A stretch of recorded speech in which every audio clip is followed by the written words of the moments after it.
My name is Apurba Barman. I'm a postdoctoral research associate with the cotton entomology team here, working with Dr. Michael Taves and Philip Roberts. I'm primarily working on whiteflies, and certainly whiteflies have taken the center stage in cotton pest management in Georgia cotton this year.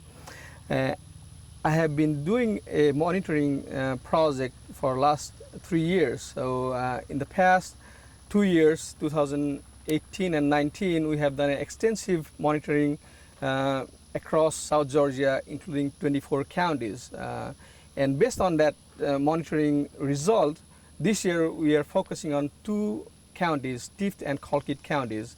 And these 2 counties have been historically the whitefly hotspot areas because of the nature of the production system in these 2 counties. So this year, early on, we kind of started to feel that we might have a high whitefly year. Based on the trapping number, but we have seen that the whitefly number started to increase in early July. In a typical year, that number started to pick up in end of July. So we are definitely 2 to 3 weeks ahead of our normal curve. And that might have caught our cotton producers off guard. So the cotton may have been infested with whiteflies early on. And again, if you know about whitefly biology, this is a nasty pest. This is a small insect, but it has the potential to increase exponentially.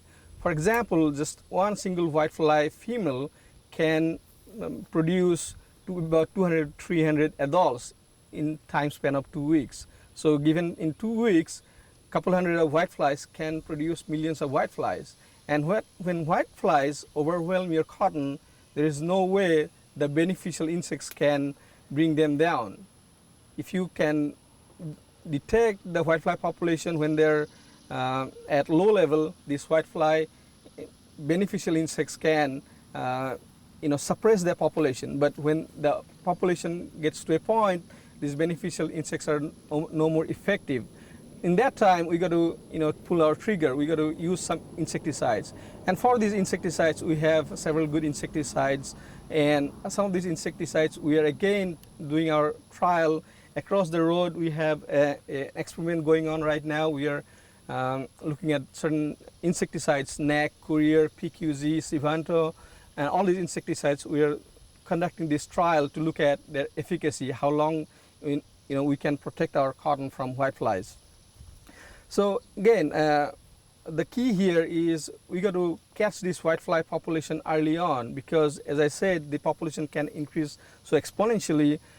If you are late in the application, or if you are not aware of your situation, if you did not use Scout, you're late. And once you're late, it can be very expensive. You got to use more expensive chemical, and chances of rescuing that crop get slimmer and slimmer.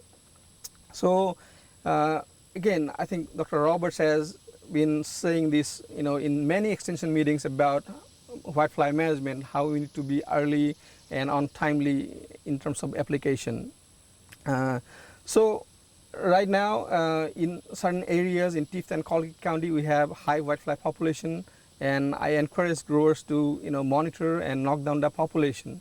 And again, this is going to be continuing towards the end of the season, because if your crop is cut out and matured, you're not done. If you have whiteflies there and if you have green leaves, they can still produce honeydew, and when the balls pop up, you'll see this dirty cotton or lint that is caused by this honeydew and sooty mold. So that's what's going on with our trapping study. So this trapping study has helped us to kind of understand the population trend. So if we see this peak early on, we got to be careful and thinking ahead about the season. We have put a lot of this information in one of our recent extension publication called Sampling and Managing Whiteflies in Georgia Cotton. I encourage our producers and all of you to look at that publication. There we have mentioned how to sample cotton and what are the insecticides to use, what are the risks associated with this managing whiteflies. So please look at that publication. Now the big question is, how do we prevent or how do we prepare for such an outbreak every year? So one of the things about whitefly management is it has to be community approach. So whitefly is not a problem of cotton producers, not a problem of vegetable producers. It's a problem of every one of us. So we got to work together as a community. What I mean by community approach is we got to do our part in managing whiteflies in cotton, in vegetables, properly destroy the crop residues. We got to cut out the whiteflies from the food sources. That way we can reduce their population. And once you can reduce the population, that next year you're likely to have less population pressure. So that's one approach.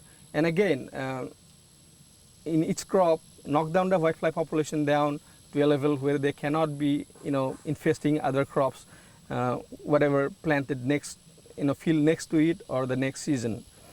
So again, overall, this year we have good whitefly pressure, and hopefully, our producers will be able to manage this population and prevent this population going forward to the next season.